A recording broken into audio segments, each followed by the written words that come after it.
Welcome to the online course Essentials of Youth Policy, organised by the partnership between the European Commission and the Council of Europe in the field of youth. This webinar and the whole online course on Essentials of Youth Policy is brought to you by the partnership between the European Commission and the Council of Europe in the field of youth. And during this third webinar, we are focusing on steps in building a youth strategy. And youth policy strategy is the key topic for our module 4. So we have so far 4 modules open in our MOOC. If you didn't start the course yet, it's the time to do it. If you finished all other modules, you can continue with this one. And actually, now our course is pretty flexible. So you just need to do the introductory module and then jump straight to any module of your interest. So I hope that this webinar also will help you in doing some practical tasks later, because in module 4, you will have a mission to accomplish to actually build a timeline with steps and possible timeline for policy strategy development in your context, either something local or regional or national. And now I would like to actually welcome our guest, Mr. Menelaos Menelaou. I hope I pronounced well. And Menelaos is the Executive Director of a Youth Board of Cyprus. And already you can see in your screens, it says National Youth Strategy, how to start building or reviewing a youth policy strategy. So we're gonna take a look at the case of Cyprus. And again, reminding that you can ask questions by using Q&A at any moment. And we cannot ask these questions even during the presentation or after it. Mm-hmm. So, Menelaos, the floor is yours. Well, thank you very much for inviting me to share our experience here from Cyprus in our effort to build and implement a national youth strategy. So I'm very happy to be here. It's a topic very close to everybody's heart here at the Youth Board. So thank you for the opportunity.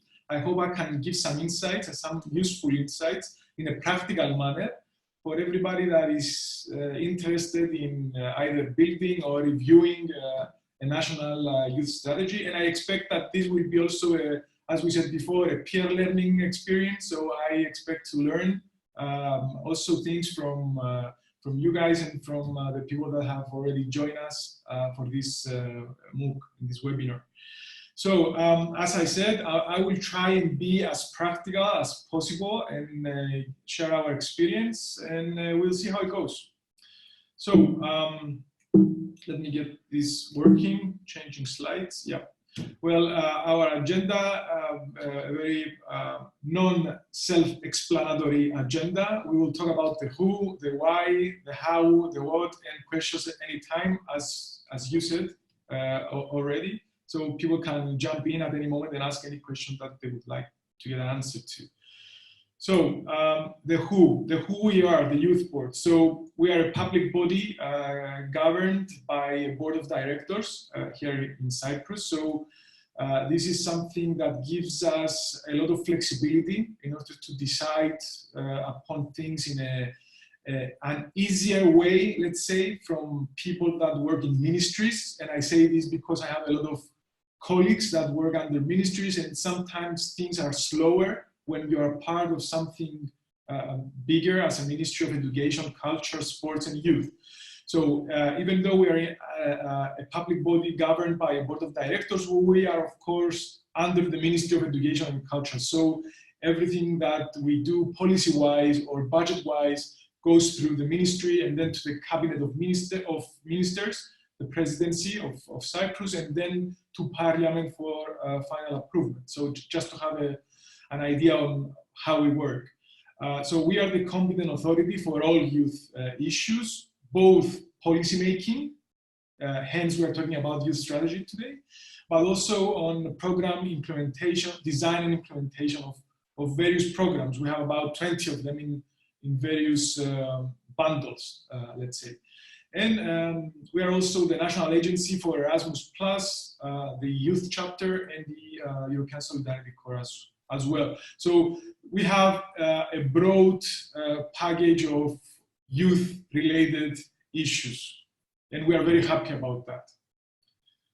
I forgot to mention that I think it's an important detail that the board of directors are youth themselves. So the average age of our board of directors is about 29. So that's very important because we are a body governed by youth. So it's very important, I think. So why have a national youth strategy? A very basic question, I would say. Well, it's a very dynamic tool to hold the state accountable towards any topics, demands, problem, challenges youth faces. If you don't have a tool to encompass you, to put things in context, then it's very difficult to hold responsible and accountable decision makers towards this topic. So you need a national youth strategy in order to hold people accountable towards their promises, their pre-election promises, after-election promises, and so on. So you have to have one. It also creates the space for young people. It creates the table to sit upon, to sit and talk about those issues. So as I said already, it's a tool that empowers young people and gives them the opportunity to talk cross-sectionally. So it brings people from various ministries and various other authorities, mostly from the public sector, but also from the NGO sector and the private sector around the table to discuss. So it gives this space and opportunity for discussion. And as I already said, it places young people on the table of decision making. So that's why you need a youth strategy. But again, why? This is the practical reasons. The deep reason is because you're supposed to have a vision on what do you want to achieve about your young population in your country in relation with their challenges, in relation to other young people around Europe, around the world. So you start with the vision. You need a strategy because you have a vision. And if you don't have a vision, then it's a good idea to have one, to write down one, to find one, or share the vision of others as well. I mean, the Council of Europe, the European Commission, lots of people around the organizations around the world have a vision about youth. So if in the case of your country there is no vision, which this is something that I don't wish for, but even though if you don't have one, you have to find the way to write down your vision because it will give you compass. It will give you direction, where do you want to go, and then you will also understand why you need a strategy to get there. So our vision was that we need to put our young people at the epicenter of decision-making on issues that affect them primarily, but also to make them part of the discussion as equal partners of the discussion made on other issues as well, such as climate crisis, such as artificial intelligence, such as culture, sports, politics in general, the whole thing. So that's our vision for our young people. And we believe that the young people are a core value and not an added value. And this is something that was said actually by my colleague from Austria during the last meeting in the Council of Europe, the Youth Department, during the CDJ meeting. And this is something that we really also believed, and we try to embed through our discussions, through our interactions with decision makers, that we need to see young people as a core value, not this added value concept that was until recently, let's say. So because we believe in young people, we have an obligation to provide to them the opportunities to develop their full potential, to capitalize on their talents and skills for the benefit of themselves, obviously, but consequently for the society as a whole. And to do that, we had to agree also on a set of common values. So all people, all the stakeholders that were involved in drafting the strategy agreed upon some certain common values, which are common values also at the Council of Europe: participation, democracy, human rights, and so on and so forth. It's a set of 8 9 common values that are very important. So step number 1, actually, it's vision and common values. So then we moved on to from why to how. Very practically, as I said that in my introduction, the first thing that we did was to do a review of best practices and the theoretical background around Europe. So we consulted with reports coming from Council of Europe, EU, other countries as well, to see how they did it and try to decide on the model that we were going to use in order to develop that in our own context. So first step was this literature review, let's say, of other practices on this topic. We are, and me personally and my organization, are a big fan of saying that you don't need to reinvent the wheel every time you need to do something. So each question that you have and you will have during this process, probably some other 1,000 of people had it before. So if you just Google around, ask the right people, the right questions, I'm sure you're gonna have some good answers coming your way, and they will save you from many, many hours of trying to understand what you're going to do. And I know that you know that because you have already enlisted in this MOOC program, and that's a good first step. So after that, we did a current situation analysis in Cyprus. So we collaborated with, for example, the National Statistical Service to see who are the young people in Cyprus, how many are they, where do they live, what kind of problems do they face regarding, for example, employment. We also use data from Eurostat, the ILO, the Eurobarometer, the European Youth Report. Also, as I said before, everything that you can find readily available, you should use that in order to understand where you are right now regarding your youth. Going beyond that, we also organized 2 surveys.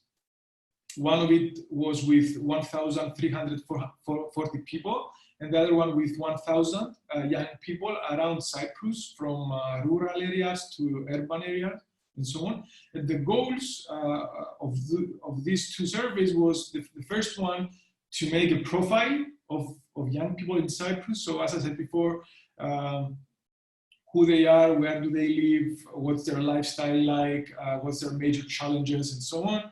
And the second one was regarding their views on, specifically on participation, public affairs, and democratic procedures, because we wanted to see how many of young people in Cyprus actually, let's say, trust the whole context of policy making in the island, because we were going to enter that field, so we needed to know how they feel about the whole policy making context, democratic participation, public affairs, and so on. So we did these 2 surveys.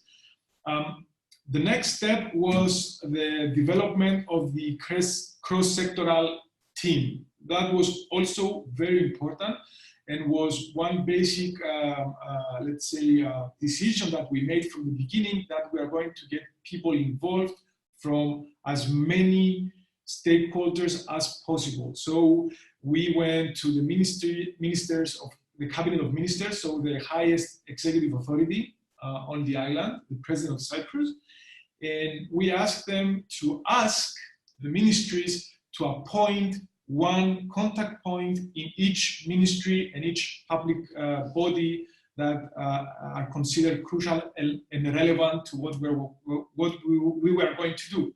So this cross-sectoral team was formed. So we have people from almost all ministries. Not all of them responded, but to be honest, not all of them was as enthusiastic about it. So some people were not in the meetings, but the vast majority of people responded very well, and they decided to be a part of this effort with their heart and mind as well. So the cross-sectoral team was very important. The cross-sectoral team actually reviewed the whole work that we already did on, let's say, the current situation and the review of best practices. They also shared our vision and the common values. So not in a very formal way, but they signed to be a part of this effort, adopting also vision and values that we already placed in front of them. And then we moved on with young people. So young people should be a part of this, of course. So we did wide consultations, island-wide, as I said before, rural areas as well, and urban areas. We had 2 national youth conferences with 800 young people in total. In the national youth conference, we had as topics the major challenges that we identified through the surveys, for example, and through the analysis that we did, and through non-formal education and practices. We did some workshops, and we had, of course, some conclusions and ideas coming from young people, and a report coming from young people on how to go about forming a youth strategy, having in mind all those challenges that young people are facing. We also did an e-consultation version of it, another 300 people, and some other, I think it was 10 of them, local consultations, like very small ones with 15 people on average, especially on the rural areas. So we went to small villages around the island and talked to young people in those areas as well. So another 150 people. In total, it was around 3,000 people, young people, aging from 14 to 35, which is what a young person is in Cyprus. It's a little more than the usual, let's say, in Europe, which is usually around 29 or 30 maybe. But in Cyprus, we feel young even after 35. So we said, okay, 35 is a good number, and we will keep it there. So almost more than 3,000 people took part in this consultation, which is a very good number, taking into consideration that the whole of the Republic of Cyprus is around 850,000. So 3,000, it's a good number. And young people are around 280,000 people in total. Then moving on, after this consultation, the youth conference, the e-consultation, and so on, we had, of course, our researchers that worked on the reports coming out of these consultations and began drafting the strategy, also stemming from the European, the former European Youth Strategy. So the format, the basic context was the European Youth Strategy. So we had the 8 pillars, and we worked ourselves down to priorities from those pillars. So 8 pillars, 2 goals per pillar, and then a number of priorities for each of those goals. So some pillars had, let's say, 7 priorities, others had 10, but it was around there, 7 to 10 priorities per pillar, and each pillar 2 goals. And then when we finished this work, we sent it through the Ministry of Education, as I said before, to the Cabinet of Ministers. The President himself invited the Youth Board, not the Ministry, to present the National Youth Strategy to the ministers. So it was very important for us. It was a very important day to be at the Presidential Palace, presenting ourselves the strategy, and not, an intermediate, which was the Minister of Education. So it was a very happy day for us. It was approved. It was announced. We had a very big event at the Presidential Palace. We invited representatives from all the stakeholders, lots of young people, and it was a very big day for us, and we celebrated that day. And I emphasize this because it's very important to celebrate the milestones. Sometimes you do a lot of work and you just tick a box. No, this is a very big box. So when you reach a milestone where your national youth strategy is approved for the very first time, you have to have a very big party. And we had that at the presidential palace with the president, the ministers, and the young people. And it was a very nice experience also for the young people, because most of them was their first time in the presidential palace, so it was a very big day. And then you have to go on and promote it. It has to become, and I'm going to speak about that down the road as well, but you have to speak about that. You have to share that we have reached this milestone. It has to be a part of your rhetoric, if you want. Yeah? Youth strategy will be a permanent hashtag to everything that you are doing, because it needs to be relevant to that. And it needs to be, people need to see the connection between what you're saying, what you're doing, and the national youth strategy.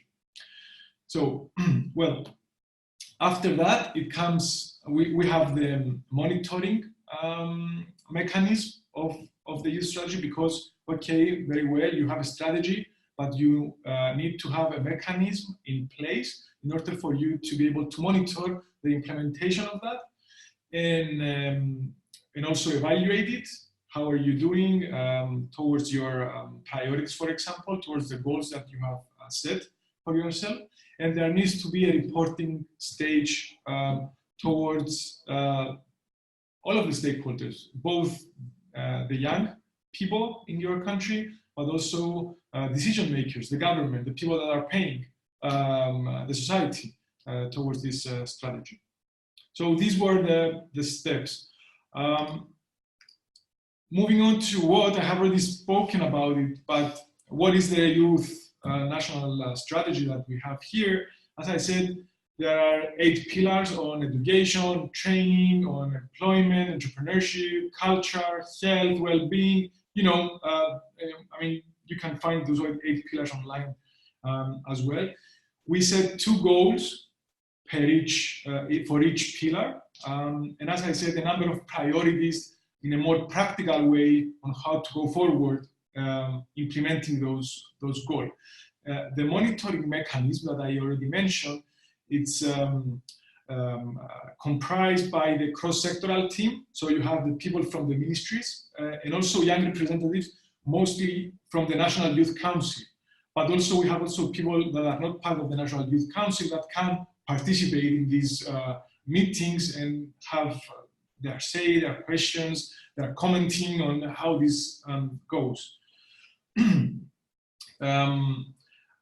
Also, you have to make it as I said, practical as possible. So if you see the goals, someone will say that they are like wishes. I wish to have low unemployment rate. I want to see more entrepreneurship in schools, in the educational system. This is like a wish list. In order to be practical about it, you need to have action plans. So we broke down the National Youth Strategy that it goes from 2017 to 2022 into 3-year action plans. Now, the action plans are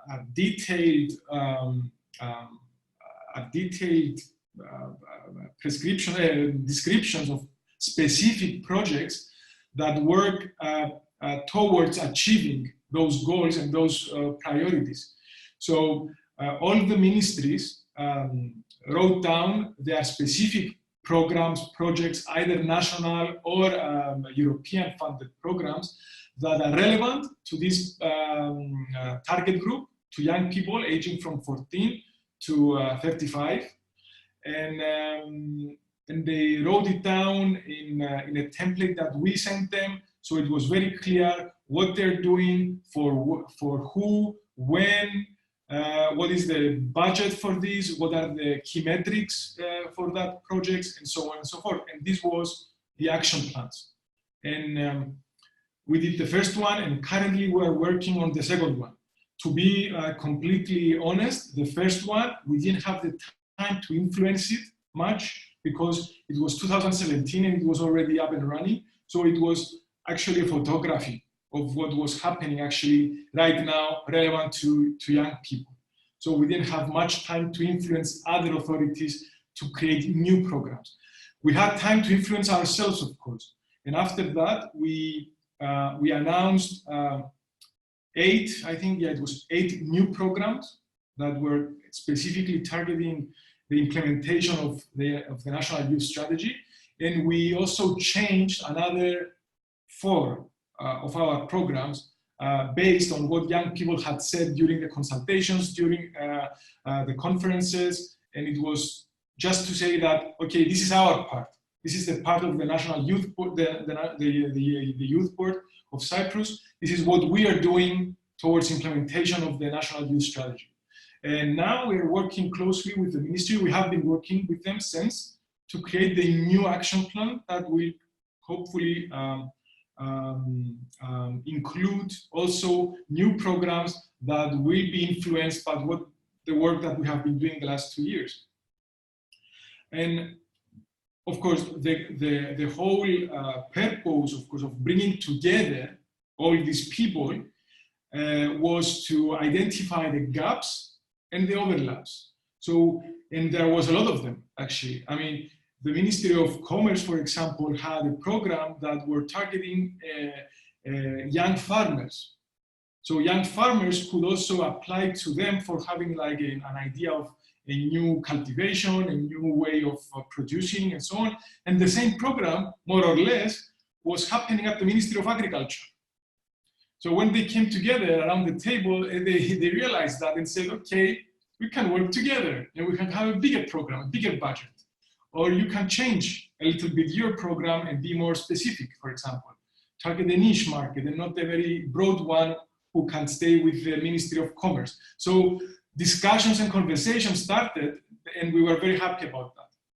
And of course, we identified gaps. These gaps were not only identified through reviewing the action plans. We had, again, consultations with young people. We gave them the action plans, so they studied the various programs. They set it against the priorities they had set 2 years ago. And they said, okay, this is going well, this is not going very well, we don't have any response on this issue. So we had reports of these consultations identifying and pinpointing some gaps and some overlaps as well. And this resulted in the progress reports, which are annually. So every year we have a progress report on how things are going, and this goes through the ministry again to the president and the cabinet of ministers, so everybody is informed. And this is my last slide, so I would be very happy to answer it, answer any questions if you have. And I have spent half an hour, so I'm over time. So this is the way we did it. Why we did it, what were the various ingredients, and what we are doing to monitor and implement as best as we can this strategy. Now, the important lessons. You need a very strong political commitment and support from the beginning. So you have to find which is the top executive authority in your country. Is it the president, the prime minister's office, the parliament? And you need to get in contact with them, and you need to get them on board from day one, because it's a lot of work. It will end up in their office, and if they are not involved from the early beginning, there is a great chance of wasting a lot of time. So a strong political commitment from early on. You need to involve as many young people as possible. So through consultations, surveys, online, offline, talk to young people, and you need to keep track of this, because you will need also to show these numbers afterwards. As we are very confident to say that we had more than 3,000 people, it's a very good number for us, and we can have the proof for that. Also, as I already said, you will need to integrate youth strategy in all your communications. And that means the way you speak orally, the way you write on Facebook posts as an organization, the way you write during reporting, the way you make a speech during an event that you have. You need to remind people that this thing that we are doing today here, or this thing I'm talking about during a Facebook post, which is a light version of the communication, let's say, channel, it's connected with the youth strategy. I have the youth strategy always in my mind, and we're trying to connect with everything that we are doing with that. So hashtag youth strategy is present at all times. Cross-sectoral team, as I said, other people were very motivated from the beginning, other people were not so motivated, and you need to find ways to keep them involved and interested, not to see it as another report they need to send, but something that they really believe in. And for that, we had also the help from the Council of Europe. We had the peer learning tool. So we had our Czech colleagues coming from the Czech Republic to Cyprus, and we did a workshop here so people from the cross-sectoral team could see the importance that the Council of Europe and in general Europe is placing upon strategies, and they learned also a few things. And then we took people from the ministry and took them to the Czech Republic, so they also have the opportunity to see things happening there. So you need to keep them involved. Follow up and follow through.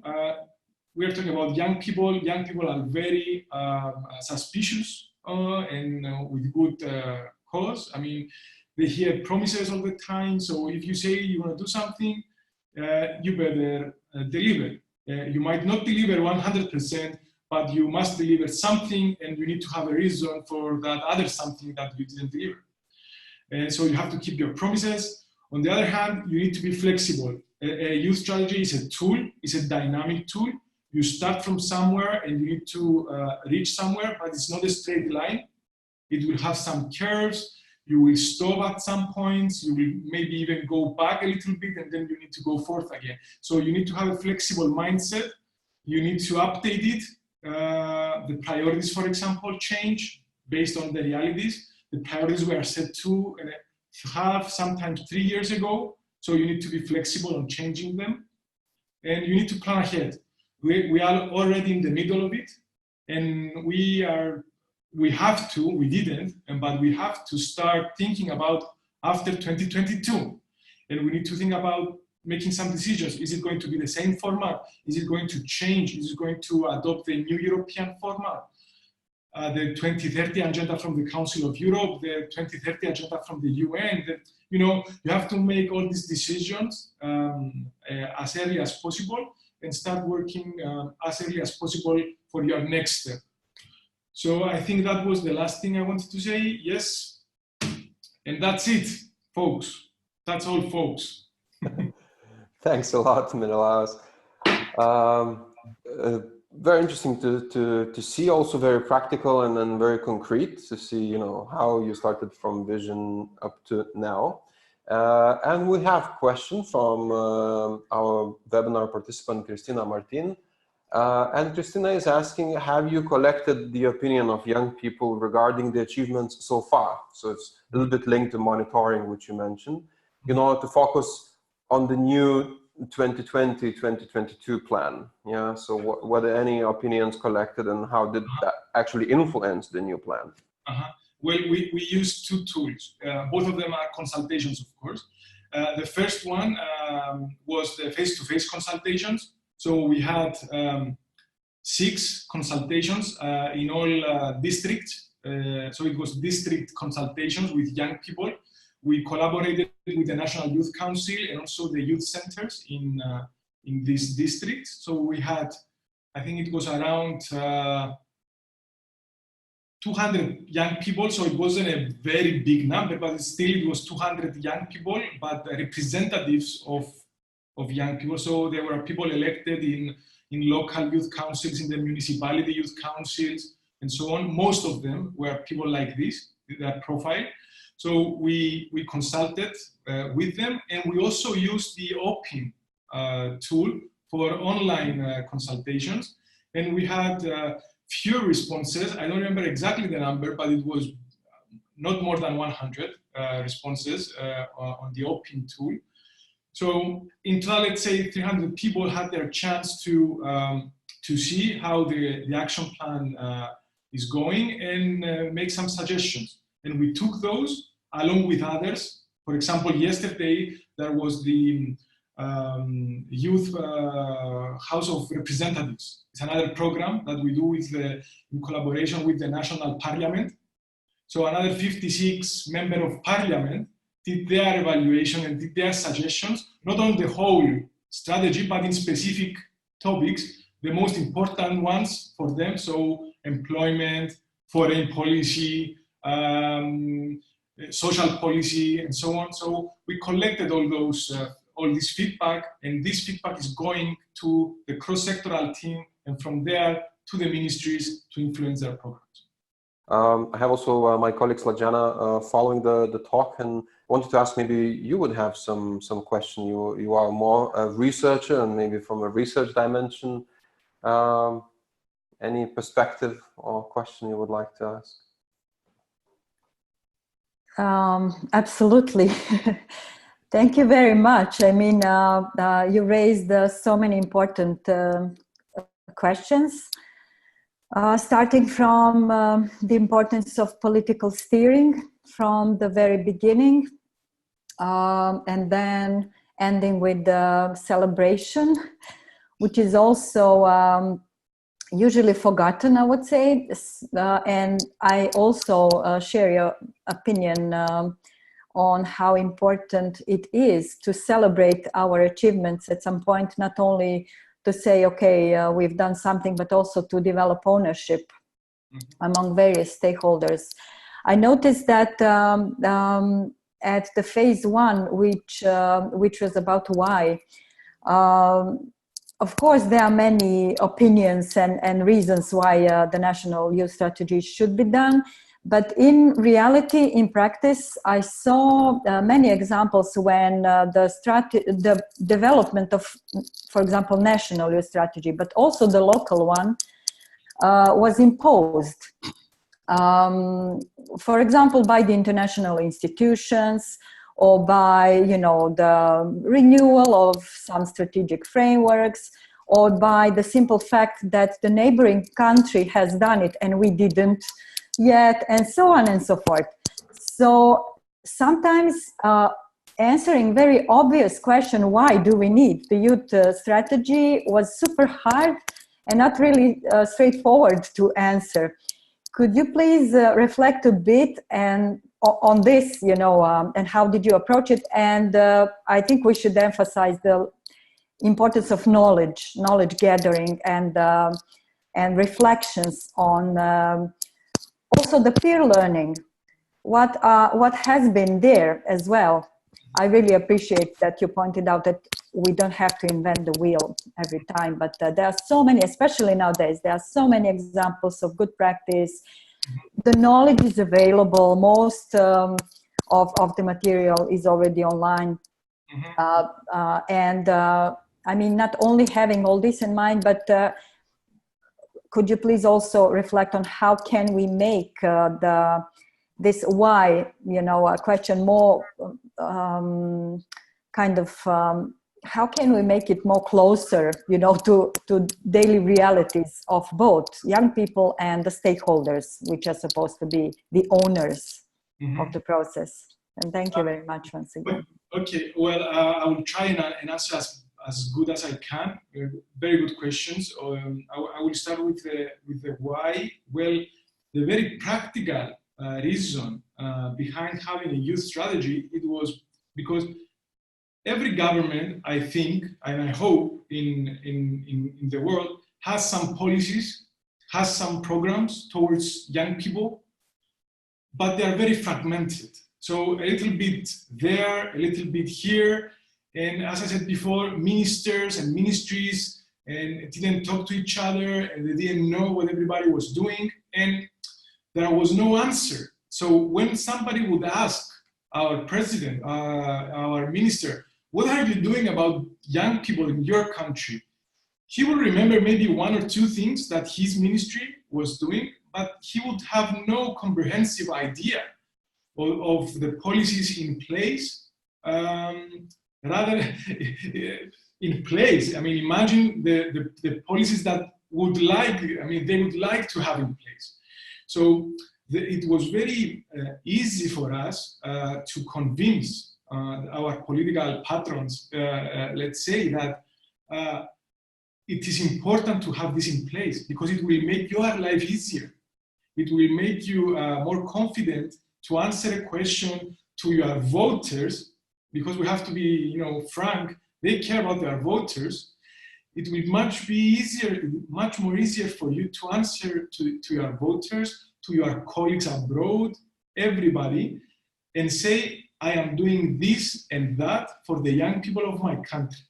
So after we did that with the minister and the president, it was much more easy for them to see the big picture and realize that they need, it's for their best interest to support this and give the political steering, as you said, from the beginning in order to realize it. So it's a very good idea to have a strategy, because you stop being fragmented and you start being comprehensive and start having a comprehensive response to the question, what are you doing for your young people in your country?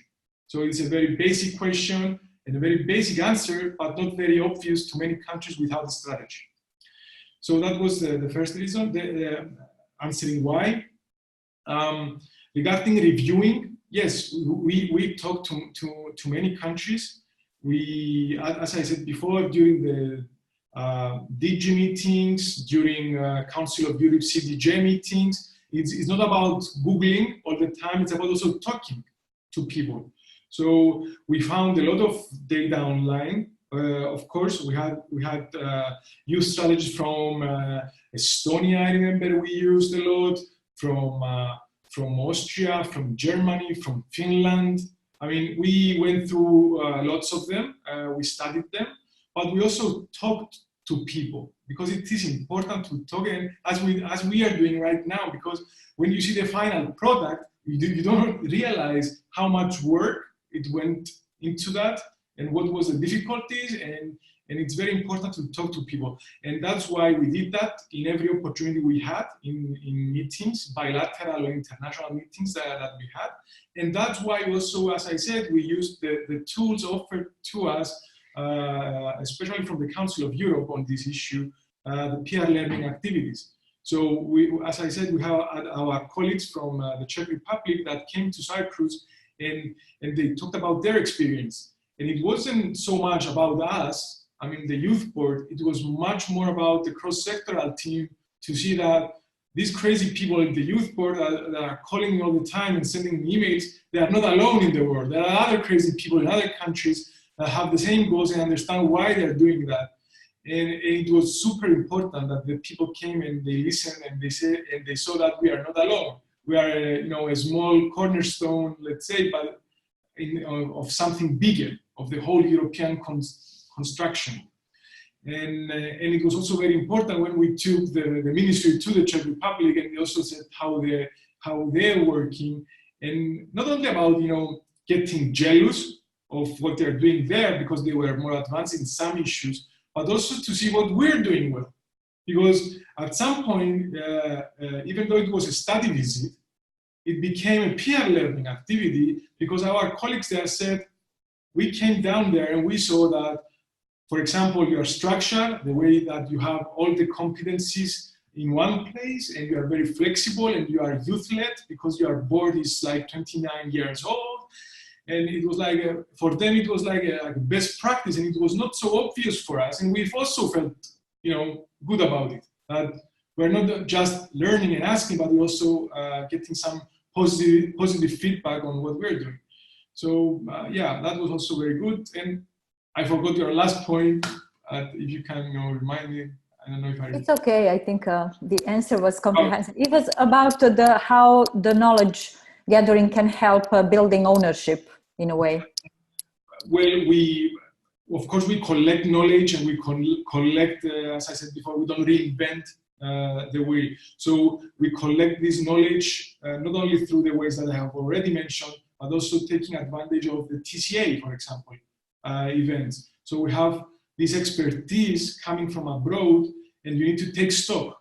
And we do take stock. At the moment, we are at the stage where we are also rebuilding our website, our policy website, because we want to create like a database of knowledge, because we aspire to be the go-to organization on youth issues. So we need to collect this knowledge, as you said, but you need to organize it and make it available to other people as well, not only yourself. So this is another project that we are running currently.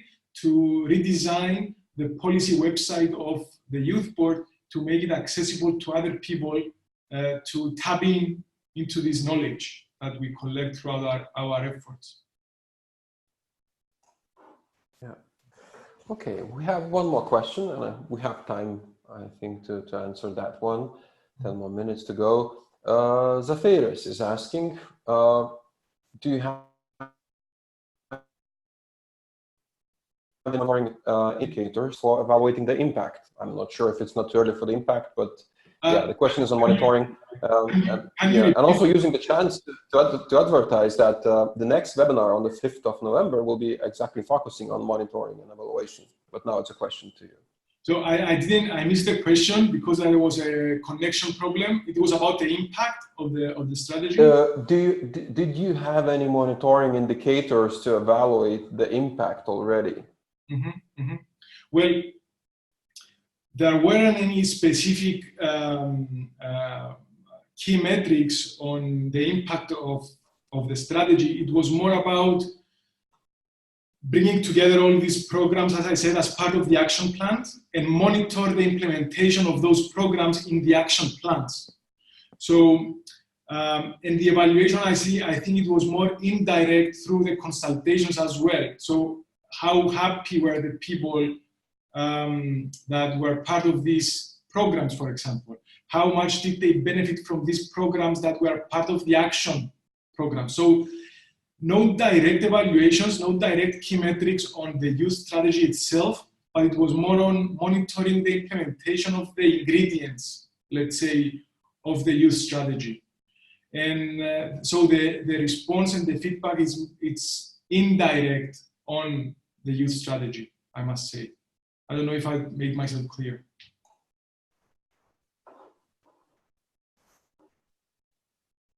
It was clear for me, and maybe Zafiris also can react to this if he got his question answered. Ms. Lazana wants to ask. I don't want to occupy too much time, but I guess it's really timely. It's also good to inform the participants that currently the Council of Europe is doing this revision of so-called the EU Youth Indicators, which means that we are all going to have a new tool for monitoring and evaluation, not only of the European strategies, but also the national ones. And maybe short question, which is follow-up to this one, is to what extent have you been using the existing indicators listed in, for example, the EU Youth Dashboard to monitor, at least, if not evaluate, your national strategy? Personally, I'm not aware of using them as much as we should, I have to say. I don't know if my colleagues in the policy department follow up and go through these dashboards and indicators and use them like in their way of working and things like that. We don't have them included, let's say, in the monitoring process of the national youth strategy. And that would be a good idea to have them, I guess, because if we are doing that, we are doing it, let's say, on our own, inside our own bubble. So it will be a good idea to have them as part of the monitoring process of the strategy. So I don't know if I'm saying something that I don't know. Maybe we are doing that, but in my span of knowledge, and I'm the director, so I should know. Well, we're not following up with that in an official way in the strategy. Yeah. And I will have one more question in terms of timeline. As far as people are going to have a practical task to build a timeline, and then in one of the webinars of Howard Williamson, he was telling that he had cases of strategy being built in 6 months, and then other cases where in 10 years nothing was kind of. Hey, we're in the middle. It was always in the process in a way, yeah. So in terms of timeline from starting the process of consultations until actually kind of launching it and presenting, how long was that process? Well, it took us about 3 years. It took us about 3 years because we started from scratch in Cyprus. I mean, there wasn't a previous one, so it wasn't a reviewing process. It was building from scratch. So we needed the time to do all the steps that I mentioned, and it took us 3 years. And we are a flexible organization. I mean, we work very fast as an organization, but because you had to go through the system, ministries, other ministries, the cabinet of ministers with his, the crown jewel of ministries, and then you have to go to parliament as well. So that took time. But on the other hand, we did it without rushing ourselves. So we paced ourselves, and the strategy itself showed us, I think, the time that it was needed. I don't feel that we stalled. I don't feel that we delayed at any point. I think the 3 years, it was something that we needed. It was for Cyprus at least, was the time frame that was necessary to begin and finish in a constructive and steady way, serious way to do it. Yeah. Okay. I hope the next time we're going to do it now, it's not going to take another 3 years. I hope now it's going to be shorter, but the first time it took us 3 years. Yeah. Yeah. All right. Thanks a lot. And I think we will need to conclude our webinar. 5 minutes left. So thanks a lot. Thank you. For me, it was really interesting to hear how did you do it in Cyprus, and I invite also people to actually head to the module 4 to see other examples, and you will see several examples from different parts of Europe, how things were done. You will get a number of links to the results, so actually how the youth policy strategy looks like in different countries, and you will see it's the wide range from having more concept until really detailed one with action plans and so on. So I believe you will be able to explore a lot. This webinar was recorded. It will become shortly available under discussion in the module 4, and I will post a link here in the chat, but as well, you are enrolled in the MOOC, you are able to find it there. Also, we're going to post the on the partnership Facebook page. So thanks a lot to everyone for attending the webinar. Thanks, Menelaos, for actually giving your experience to us. Thanks, Lajana, for helping with the questions and facilitating also a bit backstage. And important announcement that there will be the 4th webinar, and I will post the link now in the chat. And the 4th webinar, you can start registering. And the 4th webinar will focus on monitoring and evaluation aspect. Yeah, as far as we in the next module next week, we are focusing a lot on implementation. Yeah, if this one is more development and planning, the next week is focusing a lot on implementing the youth policy. Monitoring evaluation is an important part of it. So we're going to have also a guest speaker, and we're waiting for you with your questions and your experiences to discuss more this aspect. So thanks a lot. We will stop the recording, but we keep the webinar open for a few more minutes if you want to exchange your thoughts or ask any questions, and then we'll close it in a few minutes. All right. Bye. Thank you. Bye-bye. Thank you, guys. Bye. We hope this video contributed to your learning about youth policy.